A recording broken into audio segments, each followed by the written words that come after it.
Creamy mushroom sauce. One of my favorites. A need to know recipe if you're gonna be a rounded home cook. Now there's a few things you need to hit to make it right. Perfectly prepped and roasted mushrooms, good hit of wine, and that all important thick velvety sauce. Let's get it.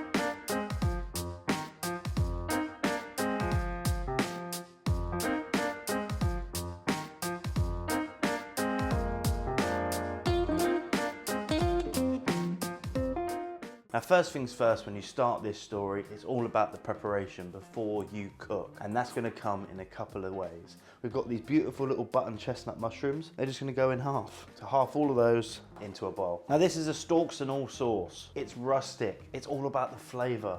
So don't worry about trimming up your mushrooms, get them straight in. I've got these stunning little king oysters. I'm gonna leave those whole. Portobello mushrooms, they're firm with a deep, meaty flavor. For this, we're gonna take the frills just off at the front, in half, and then some nice thick slices. That's all our mushrooms prepared. Now we're gonna look at the shallot. Now the reason we put shallot and garlic in a lot of our cooking is because it brings a depth of flavor. It's a base layer to all good sauces. So get your shallots in half, then onto the board, just finely slice. Same with the garlic, onto the board, and we just slice. If you get to the bit of the garlic where it's a little bit wobbly, just put the flat side down to the board and then continue to slice through. I've got a big chef pan for this. This is a heavy bottom, kind of like a wok, but if you haven't got a pan like this, a saute pan will do fine. And you want to bring that up to a medium temperature. At this stage, we put our fats in, so that's half oil and half butter. So shallots, garlic sliced, a few sprigs of thyme, that all goes together. Once we're foaming, we're gonna stick it right in. Because at this stage we don't want any color, turn the pan down slightly, add a good pinch of pepper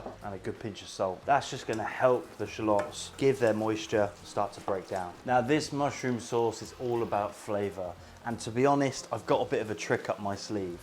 Dried porcini mushrooms. These give an amazing intensity, depth of flavor. So at this stage, we're gonna stick them in the pan. The dried mushroom, the thyme, the garlic, the shallot, the butter, the salt and the pepper is all doing its magic. It's amalgamating the flavors and creating a really strong base for this sauce. We'll saute that for 2 or 3 minutes. And on the contrary to popular belief, I don't soak my dried mushrooms because I want that initial flavor. They will soak when we add the stock and when we add the cream to create the moisture in this sauce. That's when I'll get that amazing intensity out of the mushroom. I'm just putting them in the pan now to wake them up a bit, to let them see the garlic, to let them meet the thyme, to create and amalgamate all those beautiful flavors in the butter, ready for later extraction. With our mushrooms in, we turn up the heat slightly. The mushrooms act like sponges and they will soak up all the fat, all the moisture in that pan. So even though our temperature's up, we need to keep them moving. And at this stage, we're building the depth of the roasted flavor. The mushrooms will lose their sharpness, give their moisture back to the pan. At this stage, you should have little roasted bits on all of your mushrooms, beautiful dark golden brown color. Now we add the wine. Now what is the wine doing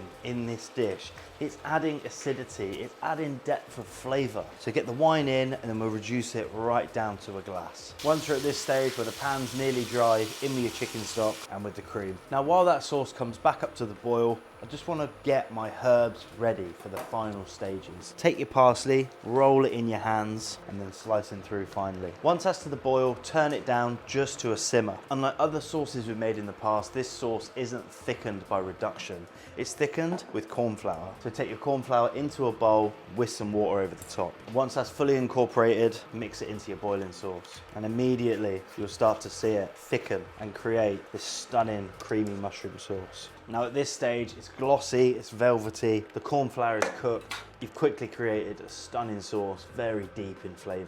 Now this can be done a couple of days in advance. The sauce will keep for about 3 or 4 days. If you want to batch cook this, freeze it and warm it up per dinner, that's absolutely fine. I wouldn't add the parsley until last minute, just to give it some fresh notes. We're also gonna sneak in a good amount of lemon zest, the juice of 1 cheek, a generous pinch of pepper, and our all-important parsley. And that's it, our creamy mushroom sauce finished. Perfect with roasted chicken, amazing with steaks, a good alternate pasta sauce, and a brilliant thing to have in the fridge for those midweek meals that you don't want to spend all night cooking. my creamy mushroom sauce, packed full of flavour and proper simple to make. Thank you!